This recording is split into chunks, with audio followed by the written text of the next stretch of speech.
Hello, and welcome to the Solutions Manual podcast, where we take life's greatest challenges and turn them into simple, practical solutions that you can actually use. I'm Sarah, and I'm fascinated by nutrition, well-being, and human performance. And I'm Maciek, a physician and medical leader passionate about helping people unlock their potential. What unites us is a deep fascination with how the human brain works and how to train it. Together, we will show you how you can rewrite your life story by retraining your brain. Join us as we explore the intersection of science, the brain, leadership, and personal growth. Let's get started. Super. Okay, well, welcome back to the Solutions Manual podcast. We are joined today by Dr. James Morris. Thank you so much for being here. Thanks for having me. Dr. James Morris is an alcohol and addiction specialist with over 20 years experiencing working with education, training, research, treatment, and policy. He is an author of the new National Clinical Guidelines for Alcohol.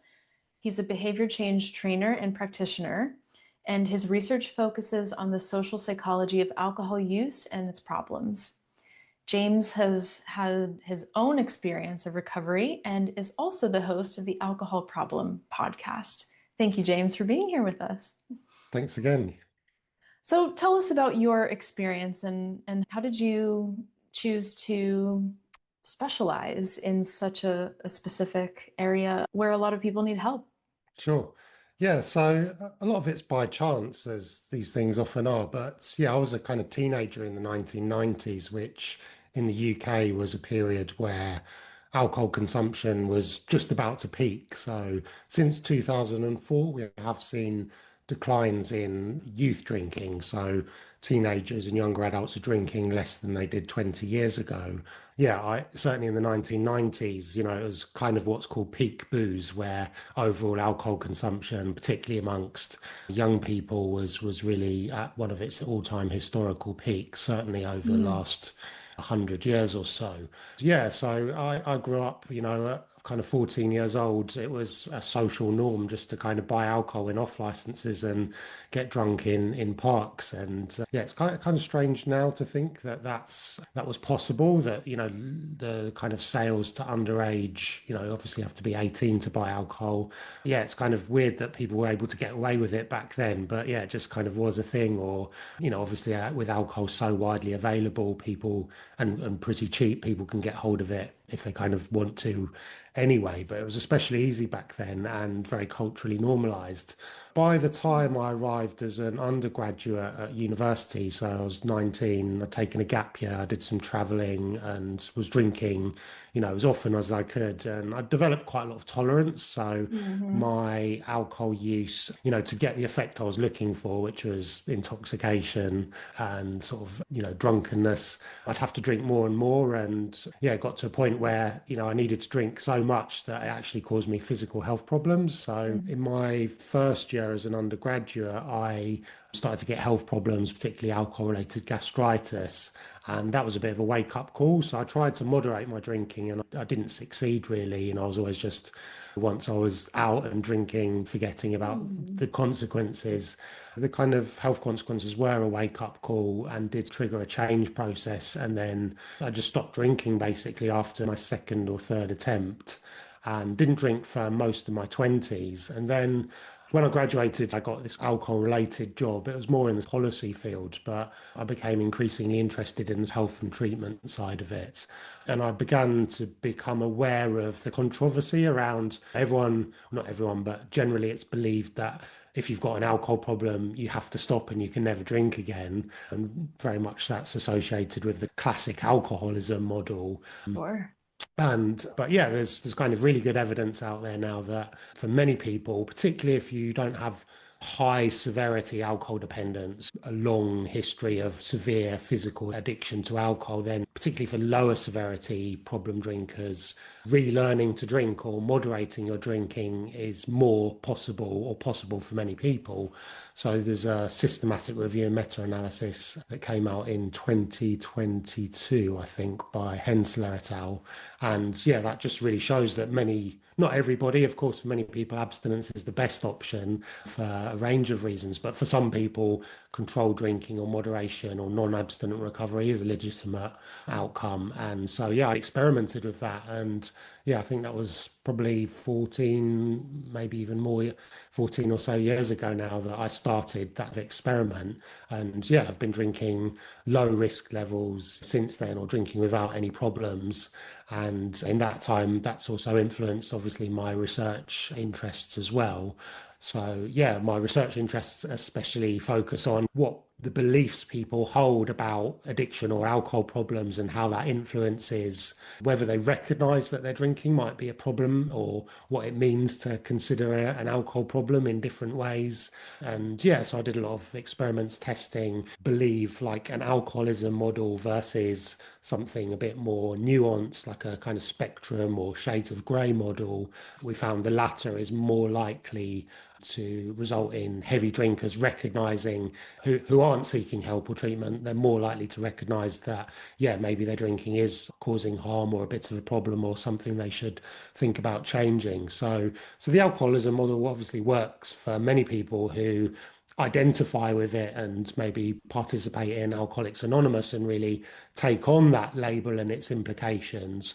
But for probably a larger group of people with less serious alcohol problems, it can have costs, which is to really prevent them recognizing their own drinking as problematic, particularly through a process we called othering. So, yeah, lots of kind of qualitative or interview based research will show that heavy drinkers go, well, it's not me. I'm not a problem because I'm not on the park bench, or, I don't need a drink in the morning, or I'm meeting my Mm-hmm. responsibilities. So it's that Mm-hmm.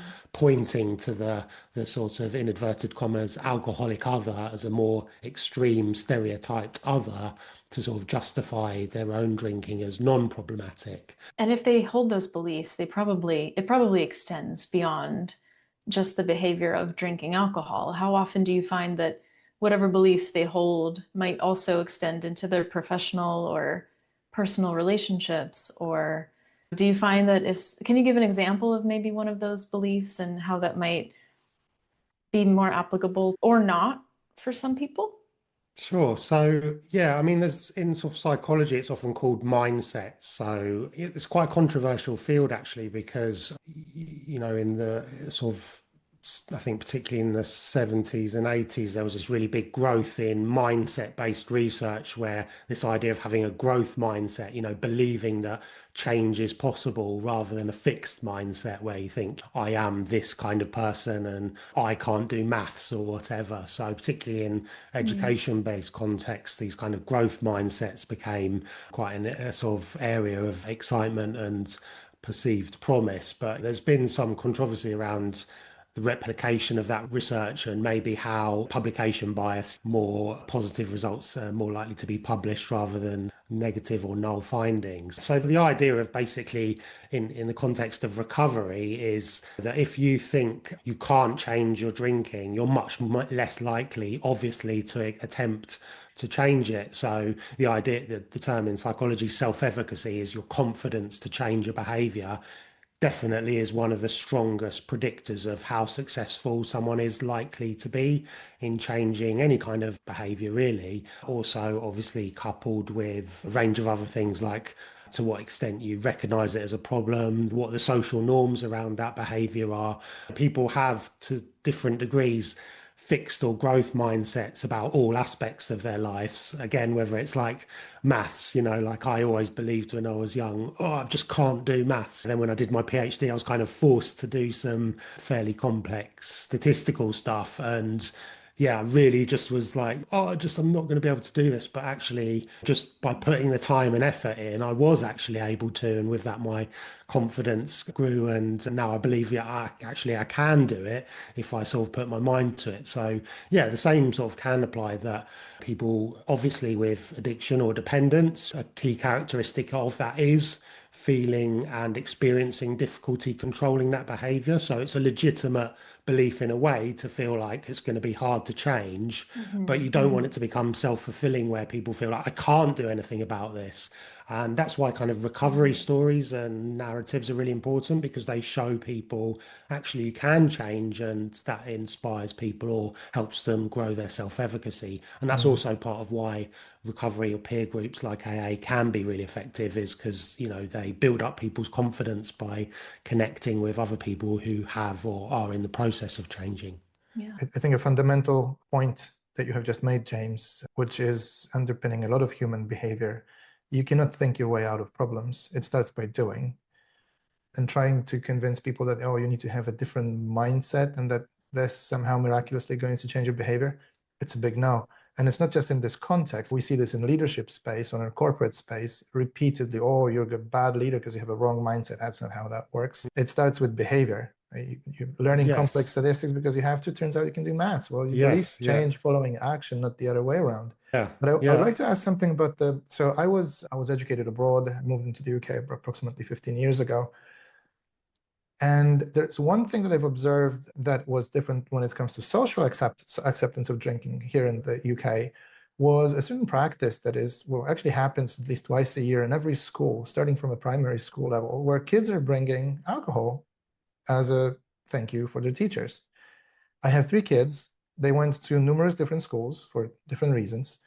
And every single time, at least twice a year, 6-year-old, 7-year-old, 10-year-old, 12-year-old are asked to bring alcoholic drinks to their teachers. I've never seen it in any other Mm. country. And I was wondering if there are other examples of normalizing certain harmful behaviors. Like why is this happening in the first place? Yeah, yeah. So obviously, alcohol as a drug is very culturally normalized in many countries across the world, in large part because of its history. We found as humans thousands of years ago fermented fruits or fermented foods and realized that if we consumed them, we would feel a bit different. And for a lot of people, that feeling of differentness is pleasurable. Not for everybody. There's obviously variation in how people respond from a psychopharmacological process to different drugs. But for many people, it's pleasurable. It's nice to be disinhibited. It interferes with our kind of dopamine and GABA and other pathways, which essentially, yeah, can feel pleasurable. So alcohol's been a part of our history and it was a drug that people learned how to make and it was quite accessible. So it's only really in the last few centuries where alcohol problems have become commercialized through large scale industrial manufacturing processes, whereas more like 300 or 400 years ago and beyond, there was much more of just a home brewing approach. And it was obviously a very different kind of market and availability. But yeah, essentially, because it's been with us throughout all history for thousands of years, that means it's just evolved into just a normal part of our, I say normal, yeah, normalized part of our kind of culture and an accepted way of kind of changing our state of consciousness in a way that many other drugs, which are arguably far less harmful, aren't, because they haven't had the same availability and commercialization. And of course, other drivers, like famously in battles, soldiers were sometimes plied with alcohol because it's a disinhibitor and was thought it would make them more courageous and so on. So yeah, it's a complex question, but an important one to really think about. Yeah, how are we arrived at this position of cultural and social normalization around alcohol use? From what I'm observing now from a much shorter time scale, the talk about the long-term longevity, aging, Hmm.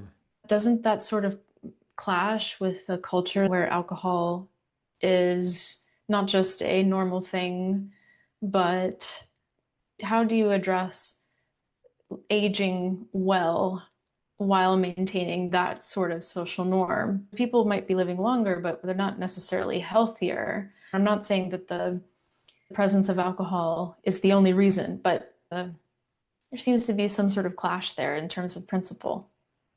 Yeah, so there's been a lot of debate over recent years about the idea of kind of no safe level of alcohol consumption, where the World Health Organization have been really focusing and in promoting or leading with this message that there's no safe level of alcohol consumption, which is kind of a bit of a counter to the commonly held, or formerly at least commonly held belief that alcohol in moderation could be good for you. And something, the famous kind of J curve, where lower amounts of alcohol appeared to be associated with better health outcomes overall, whereas obviously once you go above low risk levels, the opposite is true. But actually, that dip in the J curve, the association between good health and low levels of drinking is now pretty much established as correlation, not causation. So healthier people tend to drink very low amounts of alcohol rather than the other way round. And also comparing with people who don't drink at all isn't a good comparison group, because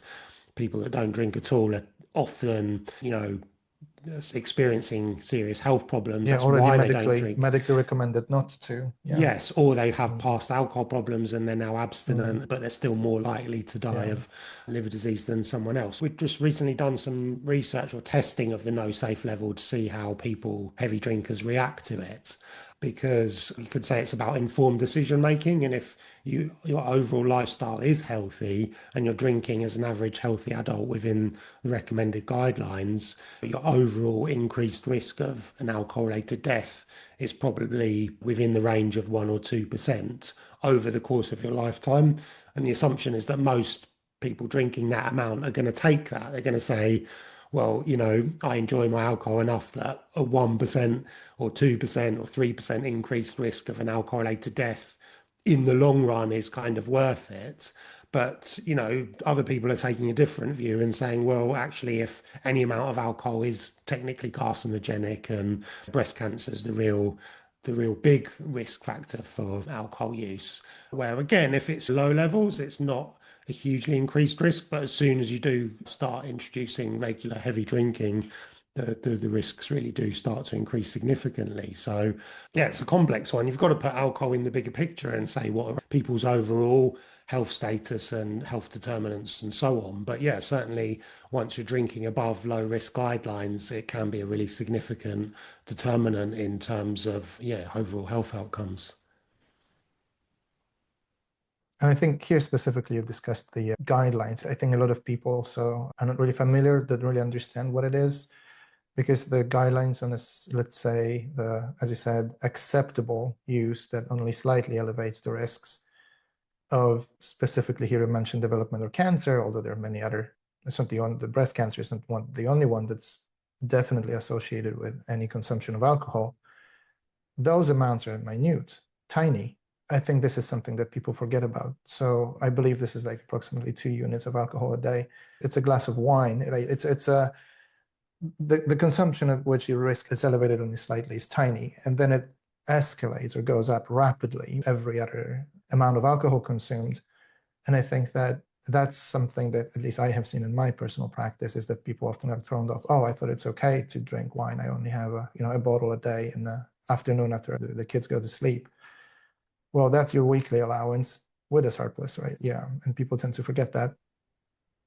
Yeah, I think, yeah, what you're describing there is a good example of how the recommended guidelines or the low risk guidelines are not really widely understood or accepted by the general public. And I don't mean that to blame the public or suggest that they are uneducated or not taking sufficient responsibility. It doesn't naturally occur to people to think in the way of, well, what's my average weekly unit consumption and what are the implications of that over the course of my lifetime? Again, there's really good evidence that shows people just think about it. And, I used to do this in terms of, well, how does it affect me on the occasion? How do I feel the next day?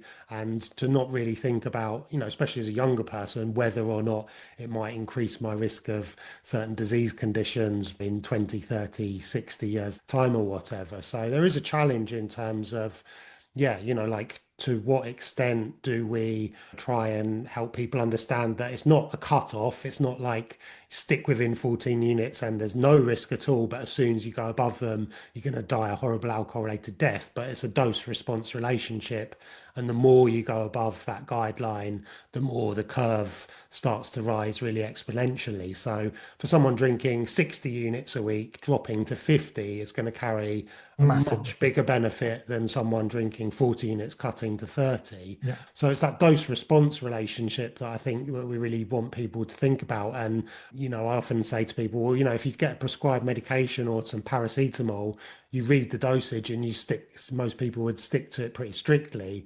But because of that cultural Mhm. normalization of alcohol, people, Mhm. don't think about the dose guidelines and certainly give it the same regard as they would to a prescription medication, even though comparably their alcohol use might be placing them at far more risk than their use of any sort of prescribed medications.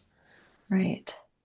I think the way you just said this for people to consider the dose and the long-term outcome, people think about this when they might binge eat cake at Mm, night, right? It's sort of a similar principle. I mean, you sort of know there's no formal guideline that says something about sugar other than like processed sugar is not healthy and here's all the reasons why you should remove that from your diet or replace or when you count macronutrients in the week, maybe you have a little bit of a budget left over.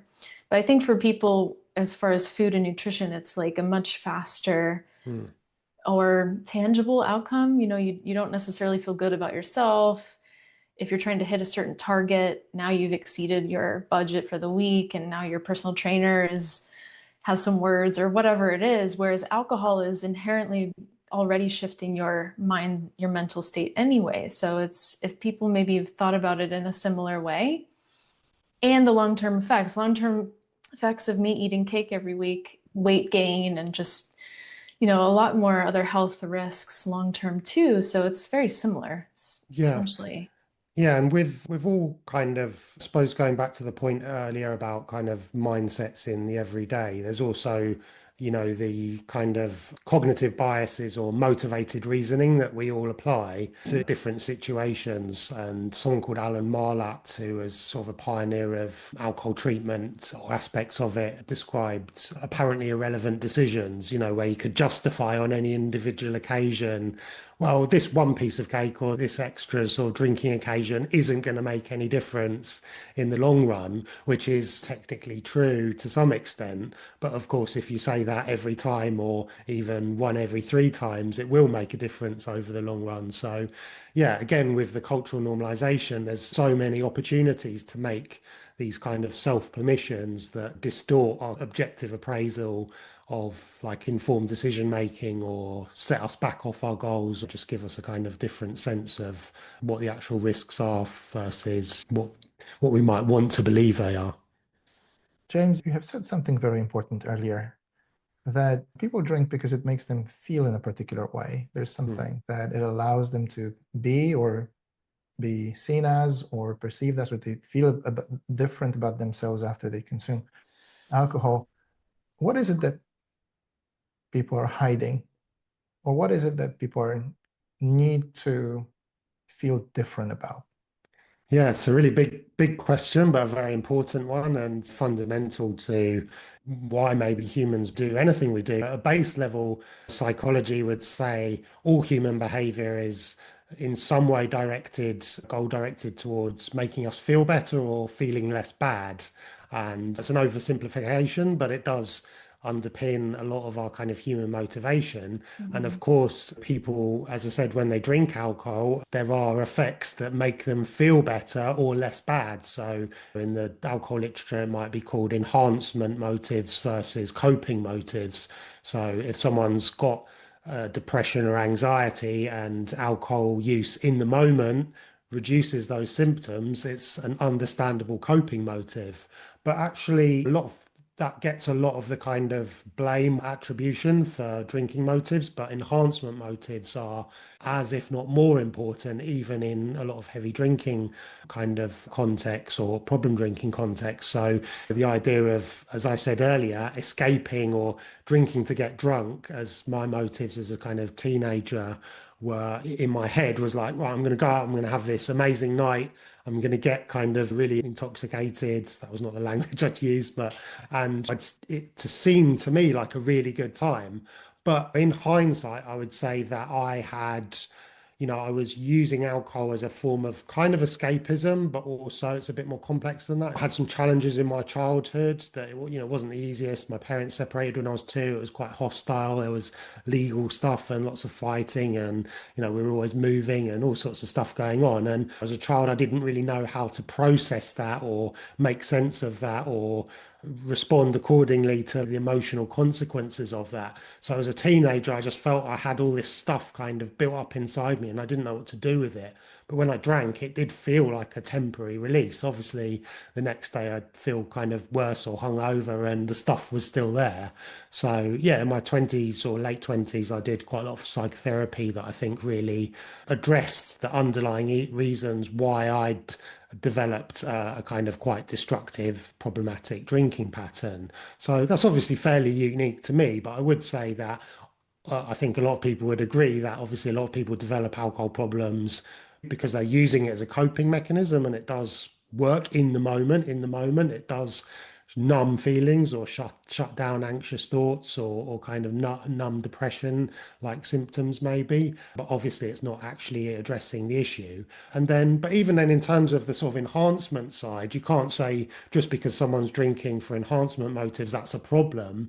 It's normal to want to feel experiences, and if you have a mild bit of social anxiety, having 1 or 2 drinks in a social situation, that's not necessarily a bad thing. You should be making an informed choice about how much anxiety does that maybe relieve. And if you're not using it and relying on that on a regular basis, then, the very small risks in terms of long-term health from that one occasion and how you might feel the next day, you might weigh it up and say that's worth it. Mhm. I think that's quite important, I think, to understand for people. I think you've used the paracetamol example. I think it's a good analogy, right? It's like for a lot of people, there is an underlying unresolved challenge that is being immediately helped or relieved with alcohol consumption. I mean, unfortunately, that leads to permanent physiological and health changes and the addiction model that builds physical and psychological on top of it as a consequence. But it starts because it works for a lot of people. It allows them to close some sort of a gap. There's a concept in behavioral sciences that attributes anxiety, for example, solely to the gap between who we really are and who we portray to be, especially in social situation. Is there a different way to feel less socially awkward without drinking?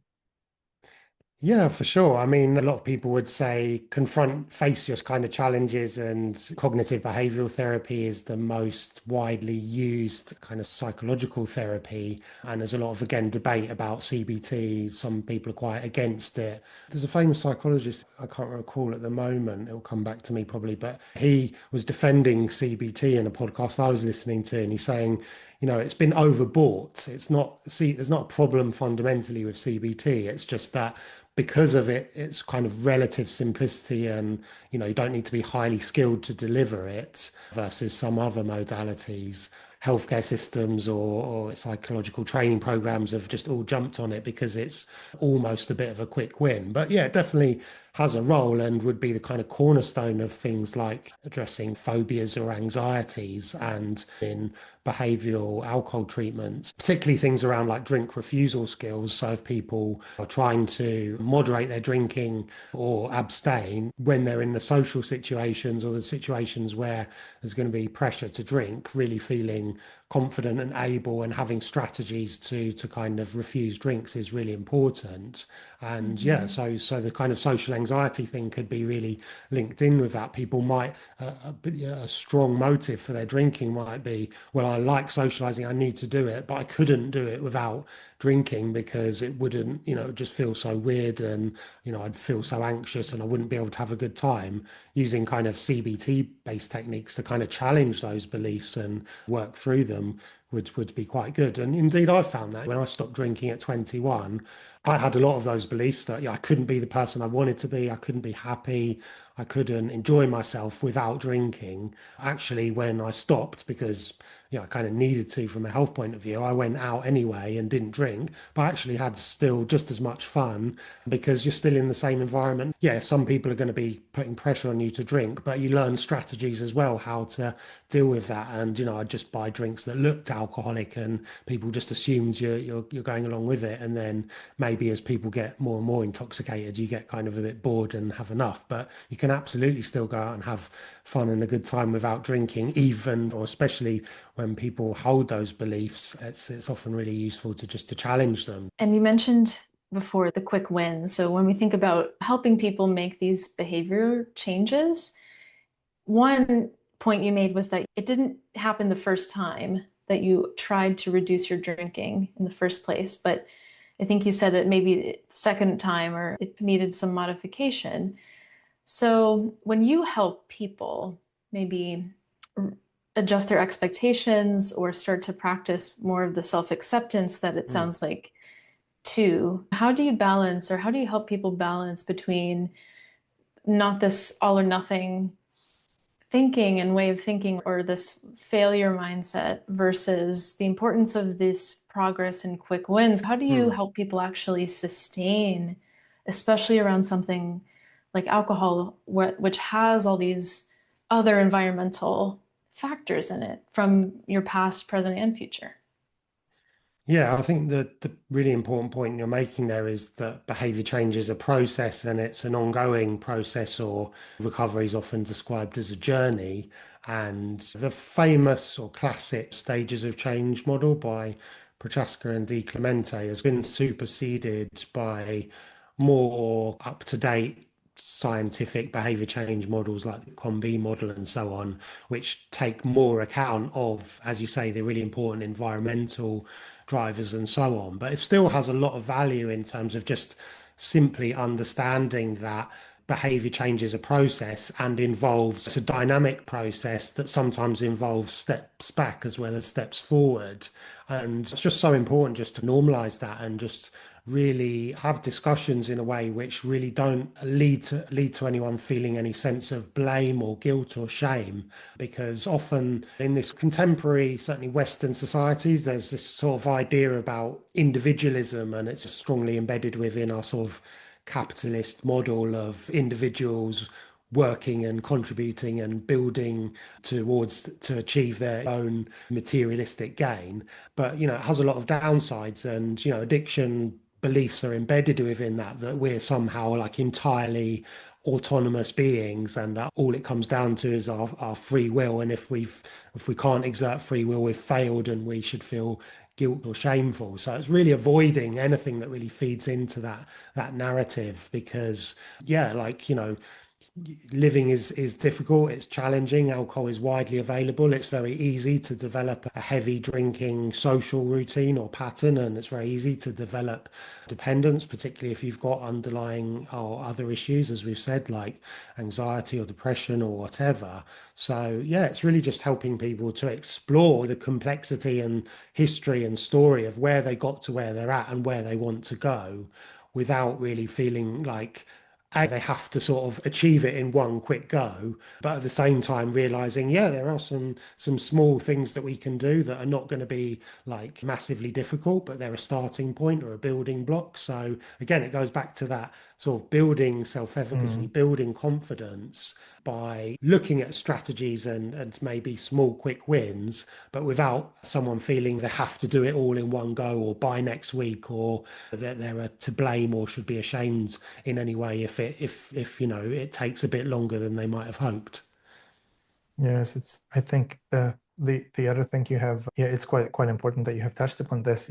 Just for the listeners, you've mentioned the COM-B model. I assume you refer to the capability, opportunity, motivation Yes. thing. Yes, yeah.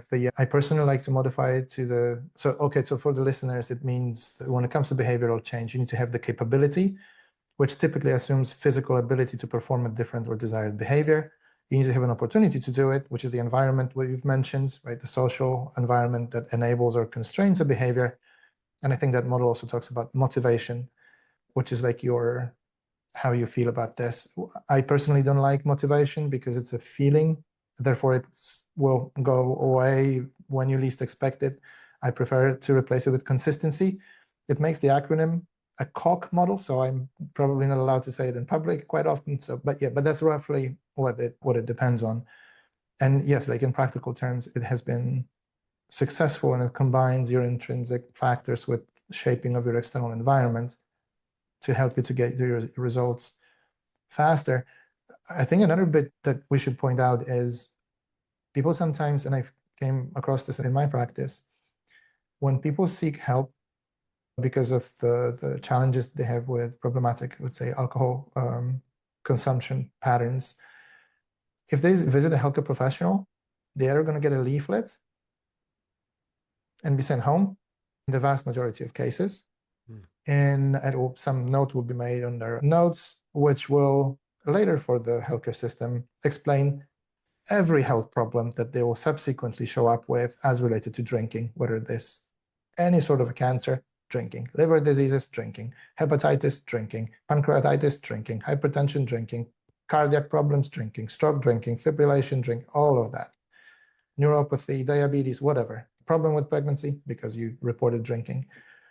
And sometimes even if someone is aware enough and says, okay, well, I do this because I have some sort of an anxiety, they're going to be put on anxiolytics, so psychoactive substances, which also doesn't really do any good to them. So what can a person without that extensive knowledge do to seek help that will actually help to heal the broken bone, to fix the problem, the underlying reason why they need to reach for any type of a substance to function or feel better about themselves? How a normal person, and also knowing that if they get into the healthcare systems, let's say routines or algorithms, it's not necessarily going to be beneficial. It's often they're just going to replace one toxin, which is non-prescription, with another, which is prescribed.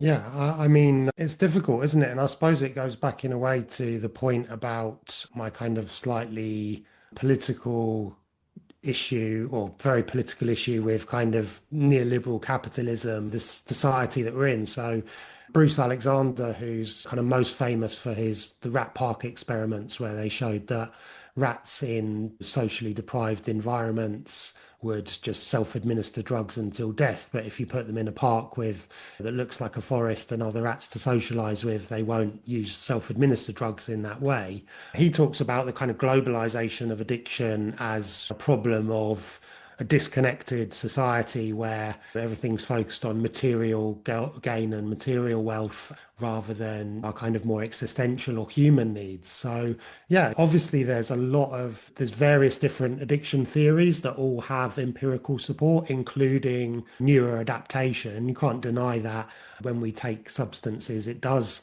affect our kind of brain, but so does learning a new behavior or brain changes involved in everything. So we don't want to reduce it to that. But yeah, I do definitely think that ultimately, as certain people have said before, including Professor Nick Heather, who is kind of the kind of godfather of alcohol problems and treatment, who passed away earlier this year and was one of my PhD supervisors, but he described addiction problems as a problem of living. And I like that because it just puts it in a more realistic context, that it's not that there's something, we can't fix it by changing our genes or our brain chemistry per se. We have to do it in the world in which we live in.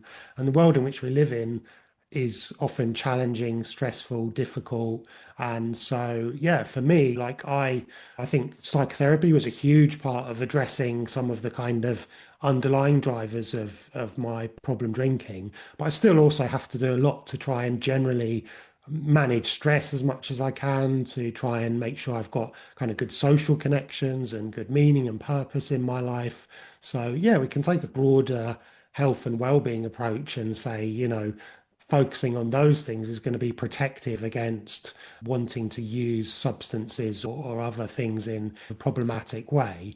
But we've also got to recognize, everybody's different. And so, yeah, I like Buddhist philosophy and I like the idea of being more just focusing on the present moment and less worried about material gain. And all those things work for me to help me feel more level and cope with life's inevitable stresses and anxieties and not feel like I ever want to resort to substances or drinking. So that's very much my take. But I think, many people would recognize a generalized truth in that, even if there's lots of different individual exceptions and so on. And if someone has really high anxiety, then maybe, meditation or my coping strategies aren't going to work in the same way that they do for me. Hmm.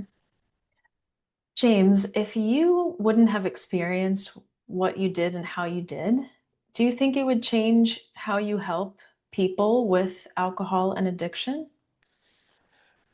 It's a great question. Yeah. So,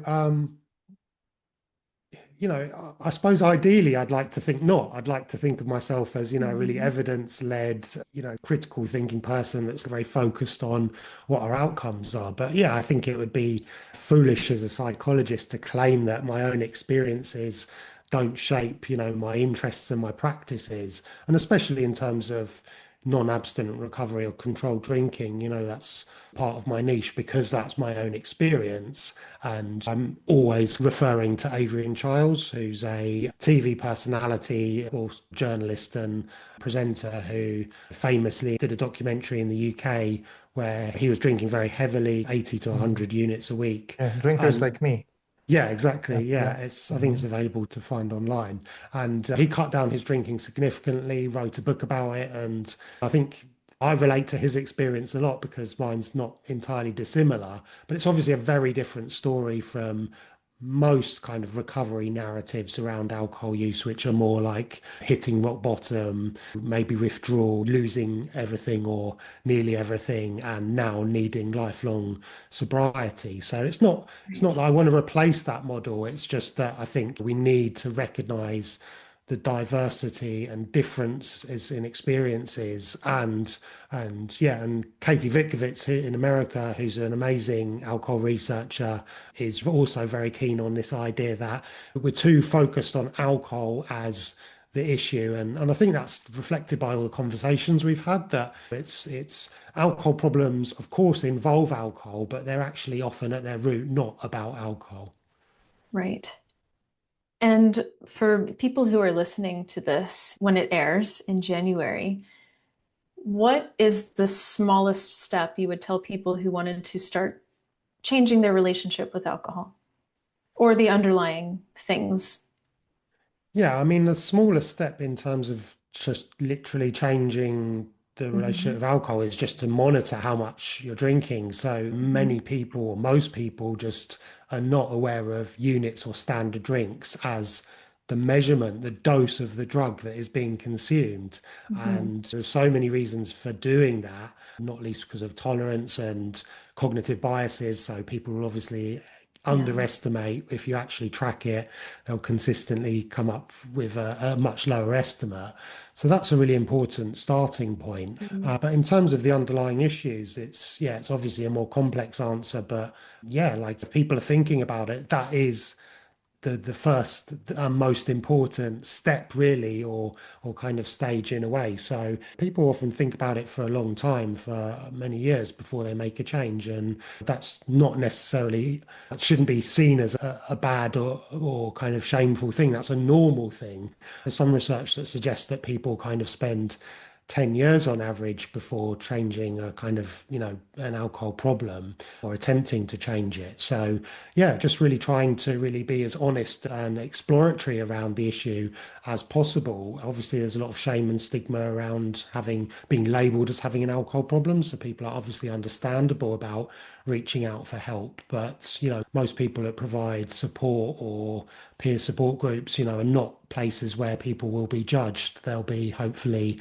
supported and empathized and encouraged. James, I think that's very helpful. And I love the approach of not stigmatizing people who are thinking about changing. I mean, Mm. yes, it requires a first step. And thank you for helping our listeners to understand what that first step might be. How can people, you're quite active and again, probably very well researched and connected. You've mentioned the Nick Heather, you've mentioned the Adrian Chiles, right? These are the people who had a significant impact on the policy in the UK. I believe they knew each other probably as well. I think they worked together on some yes, it's a relatively small world, but of very impactful, competent people trying to do good.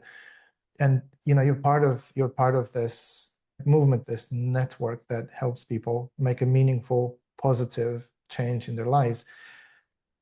You publish, you have your own podcast, you're available online, you help people. How can people find you? Where can we direct our listeners to if they want to get in touch with you? Sure, yeah. So I've got a website which is just drjamesmorris.com, and yeah, that's the portal for mainly if people want to, get in touch for sort of kind of one-to-one support with their drinking or maybe other behaviors that they're kind of struggling with or want to change. And you can book a free consultation just online. The podcast that I do is widely searchable on all podcast players. Just type the Alcohol Problem podcast or my name. So yeah, those are the two sort of main sort of public facing platforms. But yeah, I'd encourage people to check out the podcast. I think we've got like 25 episodes or so now, which cover a lot of the stuff that we've covered today, from the psychology, the brain, behavior, stigma, the neuroscience, all those kind of things. So yeah, there's usually an episode for someone's taste, whatever their aspect of alcohol interest is. Thank you.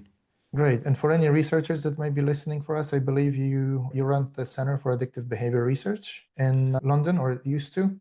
So I'm now just affiliated with the psychology department at London South Bank University, but through the Centre of Addictive Behaviours Change, yeah, we had some great people and it's put out a lot of work in terms of particularly kind of the kind of cognitive social models of addiction, how the sort of social and cognitive sides interact with each other and play a role.